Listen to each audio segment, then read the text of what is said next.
Hello everyone, welcome to our channel Study with Riya. So today we are dealing with application of Cauchy-Riemann equation to find harmonic conjugate. Okay, so today इससे related हम theorem से deal out करेंगे। ये unit first की theorem है और ये theorem आपकी 2-4 बार पूछी गई है, प्लस इससे रिलेटेड जो एग्जांपल्स हैं वो बहुत बार पूछे जाते हैं आपसे, ठीक है। और अगर आप इसको समझ लेंगे तो वो आपको ईजिली समझ में आएगा, ठीक है। तो इसीलिए ये थ्योरम मैं आपको पहले करवा रही हूँ जिससे कि आप वो ईजिली समझ सकें। तो if f z u plus iota v is an analytic function where both u and v are conjugate harmonic function, let one of these say u is given to and find the other v. इसमें क्या दे रखा है आपको theorem में कि f z u plus iota v एक analytic function है और यू और वी दोनों जो है वो कॉन्जुगेट हार्मोनिक फंक्शन है। तो ये है कि अगर u दे रखा है, आपको क्या होगा कि जो एग्जांपल्स आएंगे उसमें u दे रखा होगा, आपको v निकालना होगा। तो ये थ्योरम आपको बेसिकली वही बता रही है कि आप v कैसे निकालेंगे, ठीक है। तो सिंस देखो, since v is imaginary part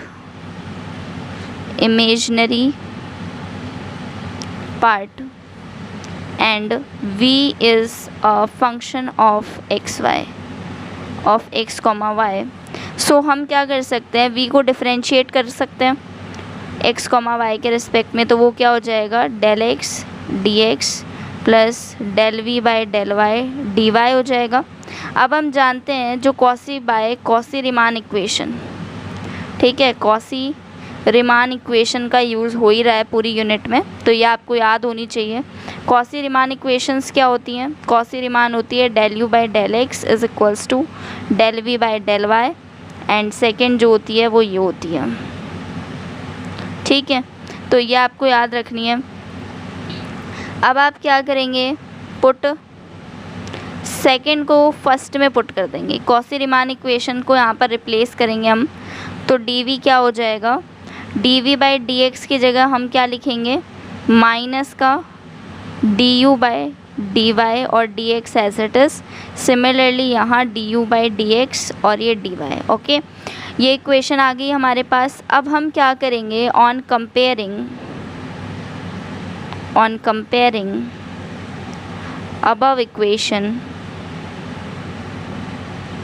इसको थर्ड नाम दे देते हैं, third by m d x plus n d y. Okay, हम क्या करेंगे, इस इक्वेशन को इससे कंपेयर करेंगे। तो जब भी हम कंपेयर करेंगे, कंपेयरिंग आर एच एस लिख दो, आर एच एस को कंपेयर करेंगे तो हमारे पास क्या मिलेगा, हमें मिलेगा कि जो आपका m है वो मिलेगा आपको माइनस का d u by d y, and जो आपका n है वो मिलेगा d u by d x. Okay, so now अगर इफ़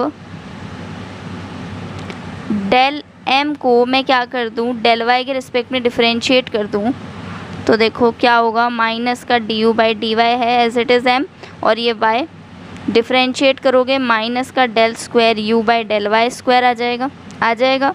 अब सिंस हम क्या जानते हैं, now we know that u is conjugated harmonic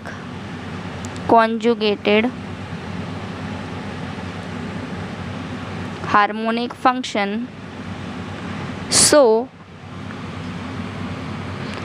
क्या होगा, it satisfy the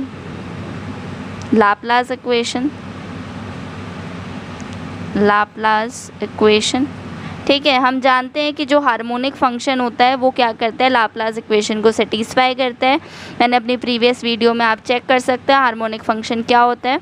और हार्मोनिक फंक्शन ऊपर से बता देती हूँ, हार्मोनिक फंक्शन वो होता है जो लाप्लास इक्वेशन को सेटिस्फाई करता है। सो u जो है वो हार्मोनिक फंक्शन है तो लाप्लास इक्वेशन को सेटिस्फाई करेगा। तो therefore del square u by del x square plus del square u by del y square क्या होगा, 0 होगा, ठीक है। इसको मैं इधर ले जाऊँ तो del square u by del x square इधर जाके माइनस का हो जाएगा, ये आ जाएगा अपने पास। ओके, नाउ अब हम जानते हैं कि del m by del y जो होता है वो del n by del x होता है। सो जो माइनस का del u by del y होगा plus del x plus del u by del x is equals to d y होगा। ठीक है। अब अर्थात अब देखो, जो एग्जैक्ट डिफरेंशियल इक्वेशन के प्रतिबिंब को संतुष्ट करता है, सो हम क्या कह सकते हैं कि ये जो इक्वेशन है वो आपकी क्या करती है, जो एग्जैक्ट डिफरेंशियल इक्वेशन का जो क्राइटेरिया है उसको सेटिस्फाई करती है। So this equation satisfy the criteria of exact differential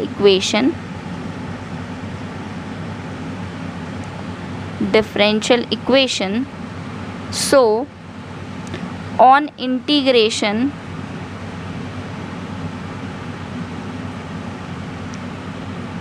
we can find v।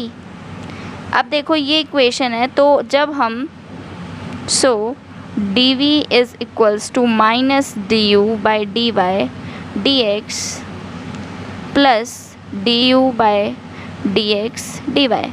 तो देखो इसने क्या करे है कि अगर अब मैं v को इंटीग्रेट कर देती हूँ तो मेरे को v मिल जाएगा, आउटपुट में जो आएगा इस साइड वो आपकी v की वैल्यू हो जाएगी। तो हमारे को क्या मिल जाएगा, हमारा जो v कैरी थी थ्योरम कि v मिल जाएगा, तो वो v मिल जाएगा। हमने क्या करा, सिंपल और सॉबर, कि v जो था वो इमेजनरी पार्ट होता है इसमें इमेजनरी पार्ट होता है ये, तो हमने इसको लिख दिया इमेजनरी पार्ट होता है और v जो है वो एक्स वाई का फंक्शन है। ठीक है, यही हमने लिखा।